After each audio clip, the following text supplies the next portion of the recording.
अस्सलाम वालेकुम जी, मेरा नाम आमिर बिलाल है। नाजरीन, इससे पहले आपने आपकी नज़रों से गुजरा, पूरी दुनिया ने उसको देखा और उसके ऊपर दुख और अफसोस का इजहार किया गया जो लेबनान के अंदर बैरूत के जो बंदरगाह थी उसके ऊपर धमाका हुआ था। और उसकी जो वजह बनी वो एक बड़ी मिकदार में वहाँ पर एमोनियम नाइट्रेट की जो मिकदार वहाँ पर स्टोर की गई थी उसकी वजह से ये धमाका हुआ। देखने में बड़ी चीज़ें सिंपल लगती हैं, बहुत सारी चीज़ें आप ऐसे कह लें कि उनको टेक्निकली भी प्रूव किया जा सकता है कि ये चीज़ ऐसे ही है, लेकिन ये चीज़ें इतनी सिंपल और सादा नहीं हैं। इसका अंदाज़ा आपको आज की वीडियो में हो जाएगा। मैं एक्सप्लेन करने की कोशिश करूँगा कि किस तरह से अब जो साजिशें की जाती हैं, अब जो मुल्कों को डैमेज करने की जो एफर्ट्स हैं उनमें कितनी डेवलपमेंट आ चुकी है, किस तरह से कौन कौन से टैक्टिक इस्तेमाल किए जाते हैं। और ये बैरूत का जो धमाका था ये उसी सिलसिले की एक कड़ी था। एडवांस आप कह लें कि एक way of destructing some body और सम कंट्री। तो ये एक वो तरीका है जिसका ट्रेस आप नहीं कर सकते इसके पीछे कौन से लोग हैं। इससे पहले हमने डिटेल एक वीडियो की थी जिसमें बताने की कोशिश की थी कि बैरूत के अंदर जो धमाका हुआ उसके पीछे किस तरह से सीरिया के बशारुल असद और उनको इस्तेमाल करते हुए रशिया के कुछ लोग, और उससे ज़्यादा इम्पोर्टेंटली जो एक कंपनी रिस्पॉन्सिबल थी इस तमाम तर जो वहाँ पर स्टोरेज की गई, वहाँ पर जो ज़ख़ीरा किया गया, उसके पीछे वो ब्रिटेन कंपनी थी, ब्रिटिश एक कंपनी थी जो कि वहाँ की रजिस्टर्ड कंपनी थी। और उसके बाद जब ये तमाम तर वाक़या हुआ उसके बाद उसको अनरजिस्टर्ड किया गया और उसके बाद उसके खिलाफ कार्रवाई की जो है वो अमल में लाई गई। अब बड़ी डेवलपमेंट ये हुई है कि इराक के अंदर 13 के करीब इंतहाई जहरीले या इंतहाई मोहलिक किस्म के कंटेनर जिनके अंदर ये केमिकल था उनको हटा दिया गया है। ये हटाया क्यों गया है, इसकी रीज़न जो है क्या है, इसके पीछे वजह क्या है, वो आगे चल के मैं आपको बताता हूँ। लेकिन उससे पहले थोड़ा सा आपको बैकग्राउंड दे दूँ कि वो जो लेबनान के अंदर डिस्ट्रक्शन हुई थी उसका एक वॉल्यूम कितना था और उसके बाद कौन कौन सी बड़ी एक्टिविटीज़ हुई, जिसमें सीनेगल का जो सीनेगल के अंदर भी बड़ी एक्टिविटी देखने को मिली। इवन के इराक के अंदर तब भी एक तो ये एक्टिविटी हुई, एक तब भी एक एक्टिविटी की गई और उसकी रीज़न या कह लें कि ये सारा कुछ करने की जो वजह थी उसके पीछे भी लेबनान के अंदर बैरूत का जो धमाका हुआ वही था। और हुआ ये था कि तकरीबन 25,000 टन के करीब एमोनियम नाइट्रेट वहाँ पर मौजूद थी और काफ़ी सालों से वहाँ पर स्टोर थी। और ऐसे कह लें कि केमिकल रिएक्शन हुआ और तकरीबन पूरा बैरूत जो है उसको उड़ा कर रख दिया। बैरूत बंदरगाह है वो वहाँ पर हलाकतें तकरीबन जो है 157 के करीब हुई और उसके बाद 5,000 के करीब अफराद ज़ख्मी भी हुए और इसके अलावा 3 लाख के करीब लोग जो हैं वहाँ पर बेघर हुए। इंफ्रास्ट्रक्चर जो तबाह हुआ वो एक अलग से स्टोरी है, लेकिन बहरहाल ये इतना बड़ा धचका था। अब उस वक्त स्पेकुलेट किया गया इसके पीछे इजराइल हो सकता है, क्योंकि इजराइल लेबनान का नेबर है और बहुत सारे डिस्प्यूट भी हैं, बहुत सारी सूरत हाल है वहाँ पर और उनके अंदरूनी मसले मसाइल भी थे। लेकिन उन मसले मसाइल जो थे उनका फ़ायदा उठाया गया इजराइल की जानिब से और वो बैरूत जो कि वो लेबनान जो थोड़ा बहुत बिल्ड कर रहा था, या ऐसे कह लें कि जब आप मेडिटेरेनियन सी की बात करते हैं, जियोग्राफिकली बात करते हैं लेबनान की, तो ये बिल्कुल मेडिटेरेनियन सी के किनारे पर वाक़ है। दूसरे लफ्ज़ों में आप कह लें कि ट्रेड और दीगर जो तमाम तर मामलात हैं उनका मुआशी हब, जिस तरह अगर पाकिस्तान की बात करें तो पाकिस्तान का मुआशी हब जो है वो कराची समझा जाता है, समंदर जो है वो कराची को लगता है। इसी तरह बैरूत वो एक बंदरगाह थी जो कि मेन सिटी कंसीडर किया जाता था लेबनान का, उसको उन्होंने डिस्ट्रॉय कर दिया। तमाम इकोनॉमिक एक्टिविटीज़ जो है वो वहाँ पर मुअत्तल हुई। तो लेबनान को सालों ऐसे कह लें कि जिस तरह हम बात करते हैं कि एक दहाई पीछे, 2 दहाई पीछे धकेल दिया गया, तो इसी तरह 1 से 2 दहाई पीछे धकेल दिया गया है लेबनान को। उसको कह लें कि बिल्डअप करने में काफ़ी वक्त लगेगा। यही वजह है कि उसके बाद से जब ये वाक़या होता है उसके फ़ौरन बाद से आपने अक्सर देखा होगा कि जब जो बाइडन की ओथ सेरेमनी होने से पहले डोनाल्ड ट्रंप की जानिब से वहाँ पर कैपिटल हिल के ऊपर एक मार्च किया गया और वहाँ पर एक हंगामा राय का सीन था। उसी दिन पूरी दुनिया का जो मीडिया था एक तरफ अमेरिका को कवर कर रहा था, तो दूसरी तरफ वहाँ पर लेबनान की एयर स्पेस को वायलेट करते हुए सीरिया के अंदर जो है वो धमाके किए गए। और वहाँ पर जब ये धमाके किए गए, वहाँ पर जो इजराइल के तैयारे थे उन्होंने एयर स्पेस को वायलेट किया, तो लेबनान की एयर स्पेस को वायलेट किया। मतलब ये है कि लेबनान को उस पॉइंट पर लेकर जा चुके हैं जहाँ पर वो अब अपने पांव पर खड़ा नहीं हो सकता। अब एक तो ये कह लें कि एक सिनेरियो ये था, एक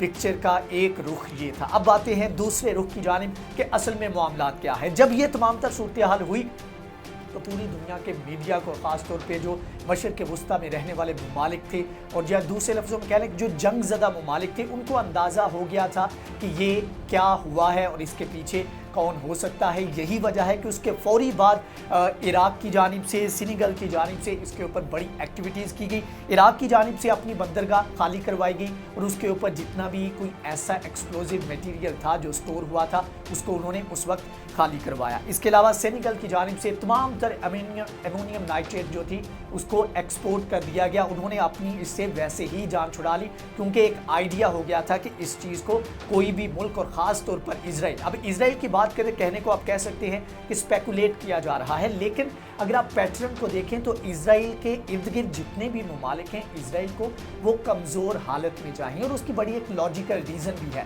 1948 में जब इजराइल वजूद में आया तो उस वक्त कुछ दिनों का, जिस तरह पाकिस्तान फौरी अपने वजूद में आने के फौरी बाद 1948 में भारत के साथ कश्मीर के ऊपर जंग पर चला गया, इसी तरह तमाम जो अरब ममालिक थे उनके लिए एक बहुत बड़ा धचका था कि हमारे बीच में बीचों बीच एक ऐसा मुल्क जिसकी आइडियालॉजी हमसे मैच नहीं करती उसका वजूद आ गया है, तो उन्होंने उसको तस्लीम नहीं किया। यही वजह है कि इजिप्ट की जानिब से, इराक की जानिब से, लेबनान की जानिब से, जॉर्डन की जानिब से, सीरिया, उसके अलावा सऊदी अरब और ये तमाम तर जो 7 के करीब ममालिक थे, इन्होंने फौरी तौर पर इजराइल के ऊपर हमला कर दिया। उसके बाद भी एक जंग हुई 1967 में और उसके अंदर भी जो हमसाया ममालिक थे, इजिप्ट की बात कर लें, जॉर्डन की बात करें, सीरिया की जानिब से हमला कर दिया गया। तो उसके बाद एक ग्रेटर प्लान आया इजराइल का, उन्होंने एक पॉलिसी डिवाइस की जिसमें मेन चीज़ ये थी, ज़्यादा डिटेल में नहीं जाऊंगा, मेन चीज़ ये थी कि अपने जितने भी हमसाया ममालिक हैं और ख़ास तौर पर मशरिक़ वस्ता के ममालिक, उनको इस तरह से अंदर से वीक किया जाए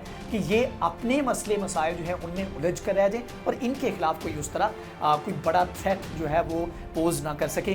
तो यही वजह है, उसी पॉलिसी के तहत इन तमाम तर ममालिक को आइडिया था कि इसराइल उनके खिलाफ क्या कर सकता है। तो इराक की जानिब से दीगर हमसाया ममालिक जो थे उन्होंने इसके ऊपर वहीं फौरी तौर पर एक्टिविटीज़ करना शुरू कर दी। यही वजह है कि अभी 13 के करीब इराक के अंदर अब इराक एक फ्लैश पॉइंट बनता जा रहा है। इसके ऊपर पहले मैं एक वीडियो कर चुका हूं कि किस तरह रशिया, तुर्की, चाइना और इसके अलावा जो अमेरिका है ये कितने बड़े लेवल के ऊपर मुख्तलिफ तरीक़ों से अपनी एक्टिविटीज़ जो हैं उसके ऊपर यहाँ पर इन्वॉल्व हैं और यहाँ पर आने वाले दिनों में कह लें कि जो कॉन्फ्लिक्ट है मशरिक़ वस्ता का उसका मेन हब इराक बनने जा रहा है। और उसकी 2 से 3 रीज़न्स मैंने बताई थी। एक रीज़न उनमें से ये थी कि कुर्द जो वहाँ पर हैं अलहदगी पसंद, जो अपने अलहदा मुल्क का मुतालबा करते हैं, एक तो वो फैक्टर जिसकी वजह से तुर्की वहाँ पर इन्वॉल्व है। रशिया जिसकी पॉलिसी बिल्कुल डिफरेंट होती थी, लेकिन रशिया की जानिब से फैसला किया गया और उसने सीरिया के अंदर बशार अल असद की हुकूमत को सपोर्ट करना शुरू कर दिया। और अब इस वक्त वहाँ पर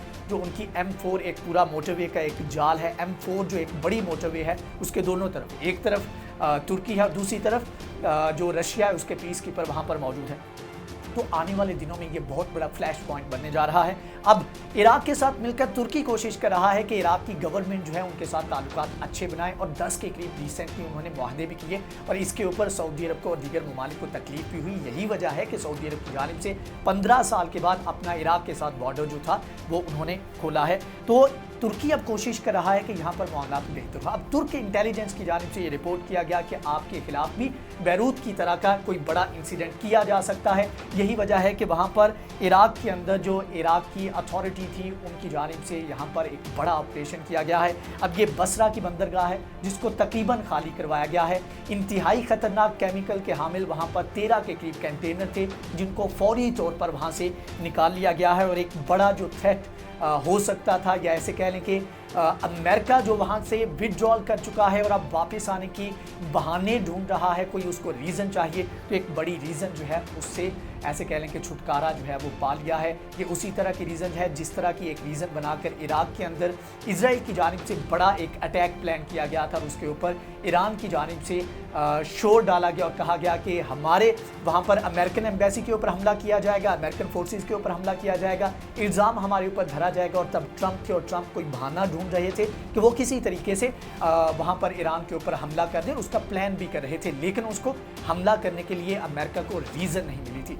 तो ये एक बड़ी डेवलपमेंट थी, या ऐसे कह लें कि एक बहुत बड़ा एक ख़तरा था जिसको होने से पहले रोक दिया गया है। अब आने वाले वक्त में देखना यह है कि क्या इजराइल इसी तरह के हथकंडे इस्तेमाल करता रहेगा, क्या अमेरिका इजराइल को एक्टिवेट करेगा।